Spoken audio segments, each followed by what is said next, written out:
নোয়াখালীতে যে কয়েকটা পার্ক আছে সবগুলাই কিন্তু মাইজদি শহর থেকে একটু দূরে দূরে। তার মধ্যে এই শিরিন গার্ডেন পার্কটাই আমার কাছে একটু কাছে মনে হয়েছে। তো আমি আর আমার হাজব্যান্ড আমরা প্রায় সময় এরকম ঘুরতে বের হই উদ্দেশ্যহীনভাবে। সেই দিনও ঈদের কয়েকদিন পর আমি আমার মেয়ে আর হাজব্যান্ড মিলে ঘুরতে বের হয়েছি। তো সবসময় শিরিন গার্ডেন রাস্তার পাশ থেকে দেখি, কখনো কিন্তু ভেতরে ঢোকা হয়নি। আমার হাজব্যান্ড বলে চলো আমরা একটু গিয়ে দেখি পার্কটার ভেতরে আসলে কেমন। আমার হাজব্যান্ড আমাদের ৩ জনের জন্য টিকিট নিয়ে নিয়েছে। টিকিটের মূল্য ছিল ৪০ টাকা করে। তো আমরা গিয়ে দেখলাম যে পার্কে কিন্তু ভালোই মানুষ। আর এত বেশি মানুষ যে রাইডগুলো আছে এগুলোতে যে উঠবে সেরকম কোনো জায়গা খালি ছিল না। এই ধরনের পার্কগুলোতে যদি আমার ছেলেকে না নিয়ে যাই তাহলে আমার মেয়ে সেভাবে এনজয় করতে পারে না। সেও কোনো রাইডে উঠতেও চাচ্ছে না। তারপরেও আমরা কয়েক জায়গায় বসে একটু কয়েকটা ছবি তুলেছি। তারপর হচ্ছে এখানে যেহেতু কোনোভাবে উঠতে পারছি না, আমরা আবার পার্ক দেখতে বের হয়ে গেছি এখানকার সব কিছু একটু দেখে। আমার মেয়েকে বললাম তুমি একটু স্লিপারে উঠে স্লিপ করো, তোমার কাছে ভালো লাগবে, কিন্তু সে উঠবেই না। ওখান থেকে বের হওয়ার পর একটা চেয়ার পেয়ে আমার হাজব্যান্ড ওখানে একটু রেস্ট করে নিচ্ছে।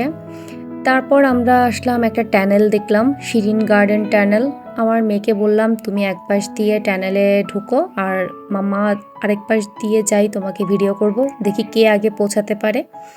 তা আমিও দ্রুত যাচ্ছি, কিন্তু আমার হাজব্যান্ড তার থেকে দ্রুত দৌড়াচ্ছে, কারণ মেয়ে যদি আবার ভয় পায় এই জন্য। তা আমরা আসার আগে দেখলাম যে আনিশা আসতে পারেনি, ও হয়তো আস্তে আস্তে আসছিল।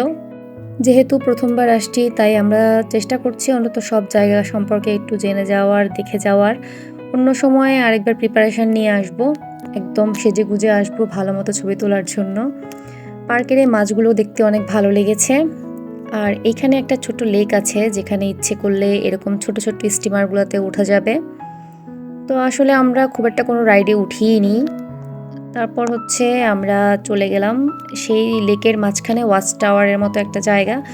অনেক কিছুর কাজ চলছে, আবার অনেক কিছু কাজ করার পর একটু নষ্ট হয়ে গিয়েছে।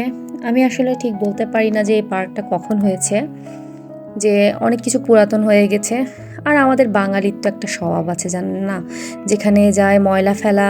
এই যে মাছগুলোকে খাওয়ানোর সময় বাচ্চাগুলো চিপস দিচ্ছে, আবার চিপসের প্যাকেটটা ওই ছোট্ট লেকের মধ্যে ফেলে দিচ্ছে, এই আর কি। পরে আমি আর আমার মেয়ে ওই লেকের উপর দিয়ে ওই পাশে যাওয়ার সময় হাজব্যান্ডকে বললাম একটু ভিডিও করো, কিন্তু দুইটা আপু ওনারা একটু টিকটক করছে। আমার কাছে না পাবলিক প্লেসে এই ভিডিওগুলো করতে বা টিকটক করতে আমার অনেক লজ্জা লাগে।